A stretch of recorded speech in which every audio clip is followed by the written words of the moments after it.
There is a place, not here or there, but somewhere in between. There is a space in the thin air that really can't be seen. If you listen and observe, you may be surprised. Some may call it Camelot or even paradise. Some may say you cross a bridge, others through a door. But all I know about this place is that I call it Evermore. Evermore.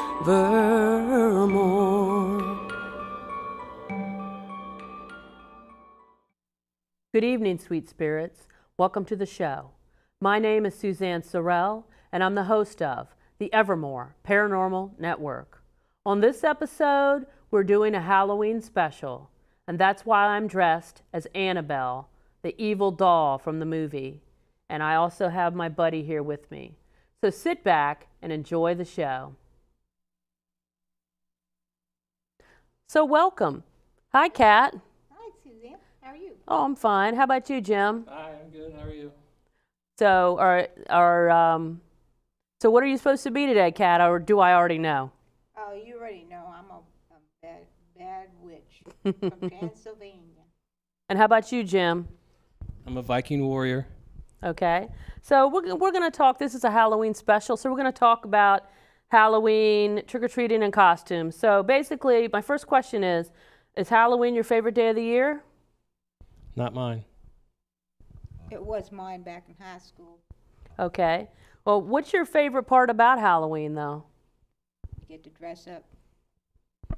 Candy. Yeah, I was gonna say I'm mic'd up. So my favorite day of the year is Halloween, and my favorite part of Halloween is dressing up as well. So, do y'all remember your earliest memory of Halloween? Yes, I do. I was about 5 years old. I was a little Christmas tree. How about you, Jim? Do you remember? I don't really have an earliest memory. Just remember getting dressed up with the old costumes that had the plastic face mask with the rubber band that you put on and that kind of thing. Oh, yes. Oh, my goodness. Those were so dangerous. Yeah, I can't remember my earliest. I really don't. I thought I trick-or-treated, but now that I'm looking back, we didn't take a lot of pictures, so I don't have anything to even look back and see, well, I was something when I was a kid for Halloween. So how do you spend Halloween now? For me, I usually ghost hunt if I can. I'm with you. Yeah, you're stuck with me, Jim. How about you, Kat? What do you do now on Halloween? I go with Suzanne and Jim. So we all ghost hunt, huh? Yes. Okay, so let's get into trick-or-treating. Okay, do you still trick-or-treat? No. No. Okay, I would if I could, but I can't. Yeah, So I won't let you. So how old were you when you stopped trick-or-treating? I was about 11 or 12. I was in high school. I'd say about 12, yeah. Okay, and why did you stop trick-or-treating? The age, it's when you kind of give it up and people don't Okay. want candy anymore because you're too old. Right, exactly. Why'd you stop? Are you still trick-or-treating? No, I can't believe you trick-or-treated through high school. I did. That's because you're under 5 foot. I was a pirate. You were a pirate. Yeah. So I stopped. I still have a picture. Well, I stopped at 12 because, I was like 11 or 12, but I was wearing a Miss America costume. So I was about 6 foot tall with the wiglet and the heels. And a lady told me, she goes, "You're too old. I'm not giving you any candy." I went off crying and never, didn't even finish trick-or-treating that night and never did it again. So it was very hurtful. So when you trick-or-treat, what's your favorite treat to get? Mine's Smarties right here. Chocolate. Do you like chocolate? How about you, Jim? Yeah, mine was Baby Ruth's and Snickers. Which Snickers? we have Snickers here. Those were the two Yeah, I got candy that bars just I liked getting. got that just for you. So, what's your least favorite treat? Probably fruit when you get apples sometimes. How about you, Always out Kat? for the candy. What's your I least agree with that favorite? Besides licorices. Okay. You know what? I hate getting, like, I would get brochures. My favorite was Smarties, but I always like getting money. Sometimes they throw pennies in there, and it was like $1 million to me. And as for least favorite, I hated getting, sometimes I get church brochures and Halloween candy. I mean, I'm like, come on now. That's why you're a witch. I forgot. She's got the witch laugh, too. And, but also least favorite, again, I don't want fruit. I want candy, man. Okay. Do you like candy corn? It's okay with me. Not really. It's too sweet for me. I like it at maybe the first handful, and after that, I'm done for the year. That's all I can handle. What kind of, like, when you hand out candy, what do you hand out? When you do hand out to the kids now? I hand out all kinds, Snickers, M&Ms, all sorts, so they're happy.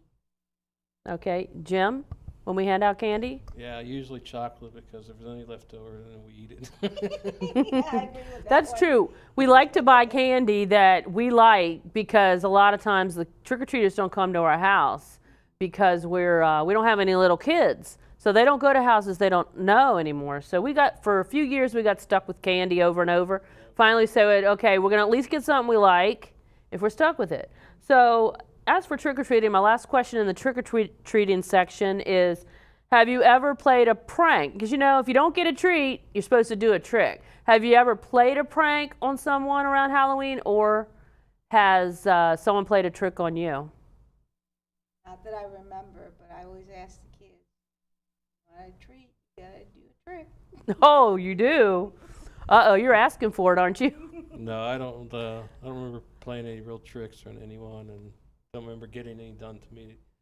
I know, me neither. I don't either. So let's get in. We only have a couple minutes left in this segment, so let's get some costume questions done real quick. What was your first Halloween costume? Do you remember? And how old were you? I already answered you. Well, I know, but what was it again? It was a Christmas tree. Okay, your mom had a sense of humor. Yeah. A Christmas tree A Christmas for Halloween. for Halloween. That was In school, yeah. sense of humor there. Do you remember yours? I don't really remember. No, like I said, I just remember the type of costumes we had Me growing neither. up, but I don't remember the first one. So when you do dress up in a costume for a party, for whatever, what kind of costume do you usually pick? Now, I'll say here's like ideas. A sexy, funny, scary, pretty superhero. I always like to be something purty. I do. Even though today I'm supposed to be a evil Annabelle the doll. But I like to be something pretty. How about you guys? Yeah, I would like to be Wonder Woman. You do? Wonder Woman? Superhero? Yeah, me too. Superheroes usually.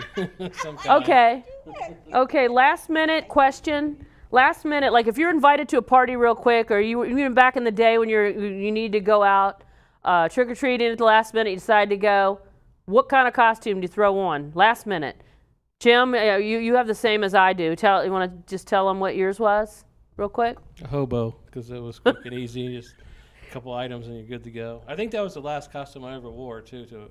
Really? As a hobo? I know, hobo. 'Cause, you know, you want to spend more money because you're getting out of it and just put Right. something together and go. You just want the candy. Who cares, right? You don't put effort in the...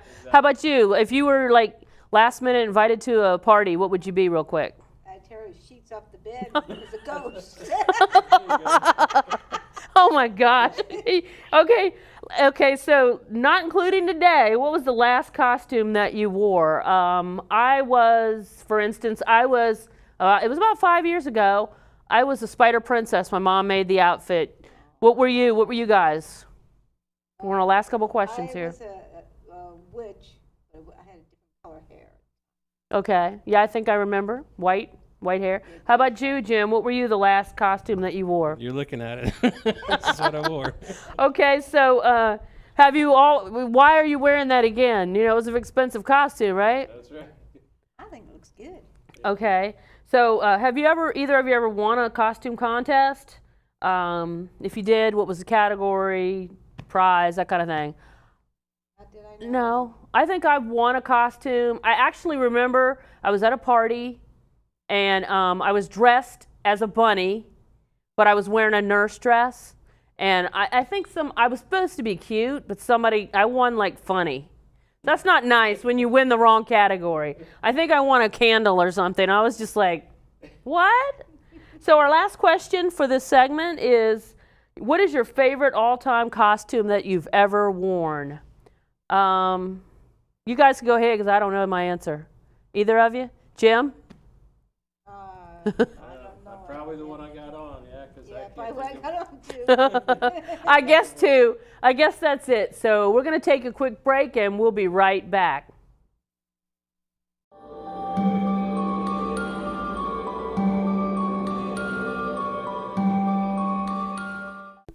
So we're here with Kate Gamage of makeupbykate8.com. So Kate, tell me what you're going to do, and we do have a model here with Teresa.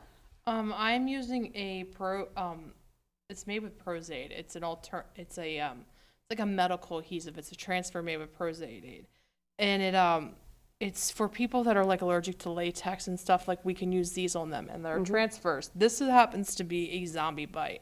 This is actually my most popular item when I always do the Walking Dead cons. They always want to either have it, and I can do it several different ways to make it look like where it's not the same exact thing.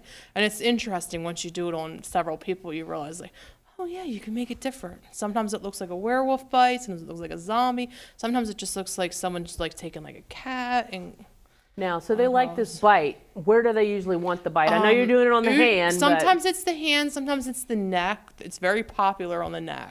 I've done it on the cheeks. Mostly it's the cheeks and the necks that they like to. And some people, they do like the hand because it's easier if they just want to take it off on the hand instead of having to try to clean their face off. But these are very, very easy to clean. Okay.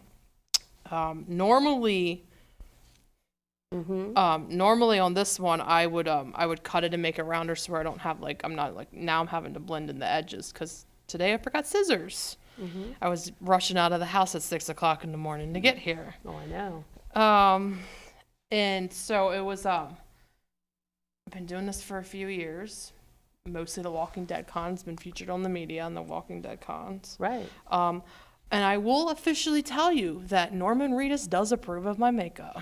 He has approved of it in the middle of photos. And he's from The Walking Dead. Walking Dead, He plays Daryl. The one everybody has goo eyes for, right? Yes, that I don't know why.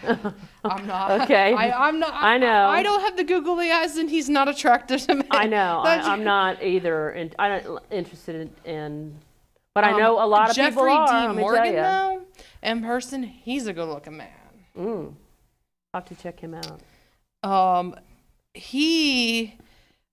Last year when I did the Walking Dead con, I actually had Tom Savini keep coming to my table and keep asking questions, and he's a very well-known makeup artist. Wow. And he has his own makeup school out in Pittsburgh, Pennsylvania, and he actually gave me some advice in certain aspects of the thing, like what to use to seal things and stuff. Which was really awesome to have him come in because he used to be and I'm going to say very nasty. Yes. So Teresa, are you allergic to latex? Or are you allergic to anything? We'll find out, right? Yeah, really. This doesn't really break you out. It's. I had some kids get very itchy when they would do this. Yeah, I'm not officially allergic to anything, but when I put on certain makeups, I do. I can tell it irritates me. I had a lot of kids that I had to take off last year at The Walking Dead because after a few minutes, and their parents pays it. I mean, it's a lot of money. Right. And they're already within 5 minutes saying, can I have it taken off? And we would sit there in a chair and take it off because they started getting, and I'm like, their parents are like, we just paid like $30 to have this put on your skin. Like, so do you have them lined up there at the cons? Especially yeah. the zombie I'm usually the only one that will do makeup, and there are some other makeup artists walking around that have worked on the actual Walking Dead, or they're just the personal celebrities makeup artists, and they'll come walk past and like see my work and stuff. So now I'm just curious, do you have them sign any waiver before you do this, or maybe you should? I Because had of how nowadays in this environment where people are always nowadays you don't so happy. Yeah, and I mean I had waivers printed up when I first did one of my first cons, and then we finally just said we're not going to do it anymore. So the bite mark, what are the other kind of marks do people want, or what other kind of makeup do they want? Do they want a scar on their face or something? We have a lot of scars. We had what did we have? We had scars. We had this is the blood that's actually used on the movie sets. That's why it looks extremely realistic. So actually there's a little bit of alcohol in here. Oh, and these pallets are used with 99% alcohol, but that is flammable. But it does dry really fast. Like if you spill it in the air, like it will vanish in minutes. Normally I use a scab blood, but today I was like, I forgot my scalp, and I was like, nope, can't use a scab blood. So do we want to show, are we about at the final result here? Because we are about out of time for this segment. So again, they can find you at your website. Want to hold it up here, over here to this camera? Cool. Now, what kind of bite is that? It's a zombie bite. Zombie bite. Ooh, yuck. Cool. So they're very easy to take off too. You can literally just peel it off. Just peel it off. Oh, I was going to ask. Wash it off. And so they can find you at makeupbykate8.com. Okay, thank you, Kate. And Teresa. My journey skating for the gold taught me a lot, but my journey with breast cancer has been one of my greatest teachers. Every woman's breast cancer is unique. Be Wiser educates and empowers women to take control of their breast cancer treatment plan and help navigate their own path beyond 5 years. Talk to your doctor about information and tests to personalize a treatment plan that fits your needs. I did. Be informed, be wiser, support survivors like us. Hi, my name is Akamu, founder of Legendary Earth, and this is my ghost story. So I don't normally go out looking for the darker side of things, but we got a call this past October, last year, of a man who really needed some help with some alleged paranormal phenomena. So long story short, because this took a few months to figure out and solve, we're in the middle of an investigation, and the story he told me I thought took place, at least the second half of the story, I thought he was originating back in California. Turns out it was at the location we were at. So I was unfamiliar with the events that took place happening at the location we were at. And I didn't do any walkthrough of the place. It was kind of a last minute emergency call. We just packed our stuff and went in. So we're unfamiliar with the rooms that we're walking in. So we're doing a baseline reading where we go throughout the location and just kind of give a basic read on the natural EMFs in the area and where all the electronic circuits and stuff are at, just try to debunk some stuff. And we're walking into this room on the top floor. And our guest investigator, our guest demonologist, she's walking up to this room, and she walks up to the doorway and just kind of stops and says that she kind of walked into a spiritual wall. And I had an idea of what she was talking about because I felt that a long time ago before. I just didn't understand it. So not understanding what a spiritual wall is, I decided, okay, well, now that I know it's there, I could probably just break right on through. So I walked on in, and I walk into this bedroom, and there's a bed there. And nobody else is supposed to be in this house, but laying on the bed was a woman with dark long hair that went down to her shoulders. It was kind of curly. And she's laying there in a kind of a nightgown. And the only thing I knew wasn't right, well, one of the many things I knew wasn't right was she was giving off kind of a blue glow. And it's dark in the room. It's like 2 o'clock, 1 o'clock in the morning. And I walk in. As soon as I walk in, she just turns her head and looks right at me. And we we lock eyes. Something was so off with her eyes. They were really dark. And I was just like, nope. Turned around, walked out, told the guy about it. And he's like, oh, yeah, that's the demon I was telling you about. And said the name, which I'm not going to breathe life into. And he was like, yeah, she goes by, and gave another name that supposedly this demonic figure he was talking about goes by. And that was the first and hopefully last time I've ever seen a demon. And yeah, I definitely don't want to do that again. And that's my story.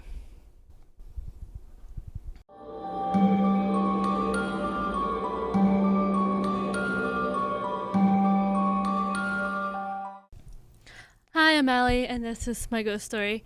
So I think this was 2 or 3 years ago. I went to this little town in Virginia called Occoquan. If you haven't heard of it, Google it.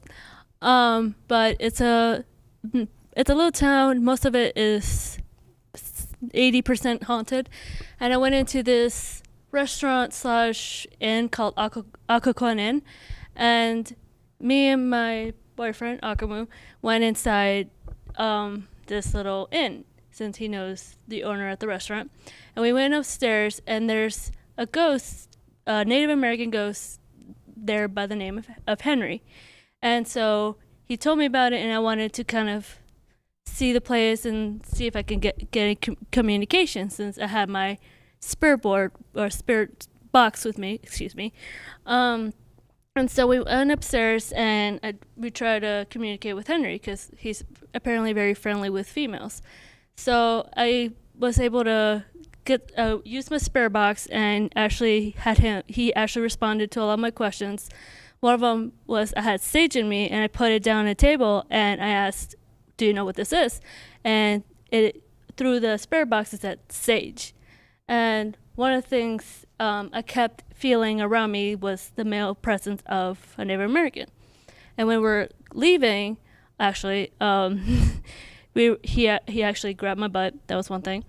Another thing was when we're about to go, it kept spitting out on my spirit box saying, don't go, don't leave, don't go. And ever since then, I felt a little something for the ghost. We come back regularly to see him, and I feel like we're friends at this moment. But yeah, so that was my ghost story at Occoquan Inn. Losing weight's a lot harder than gaining it, but with every step I lower my risk for type 2 diabetes and heart disease, and that makes every step very much worth the effort. Learn how you can help stop diabetes. Visit checkupamerica.org or call 1-800-DIABETES. Hi, my name is Karen Quincy. I have an experience I had in San Antonio, Texas. I was there last year visiting my mom with my husband and my 13-year-old daughter at the time. I was in her guest bathroom putting on makeup, and I heard a little girl say, "Mom." And I thought it was my 13-year-old daughter. So I was like, "Yes." And I didn't get a response. So I was like, "What do you need?" No response.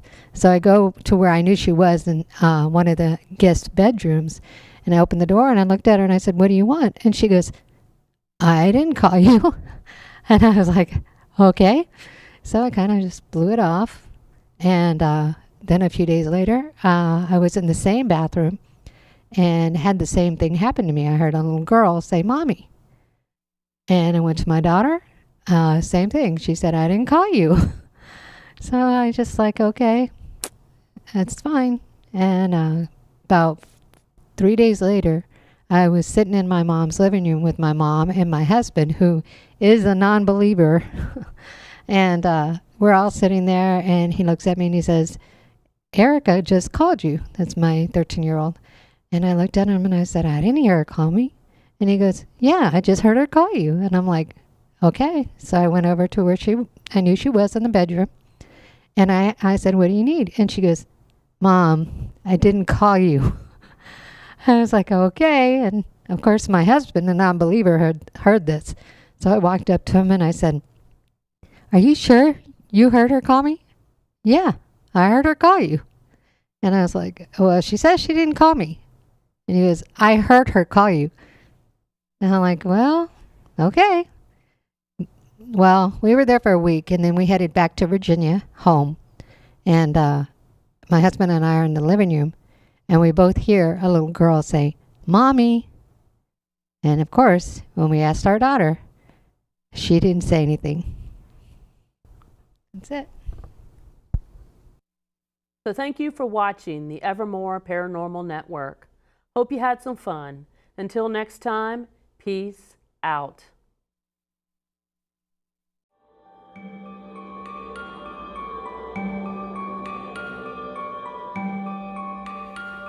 So in the end, what have I said is only that I'm sure. For all I know about this place is that I call it Evermore.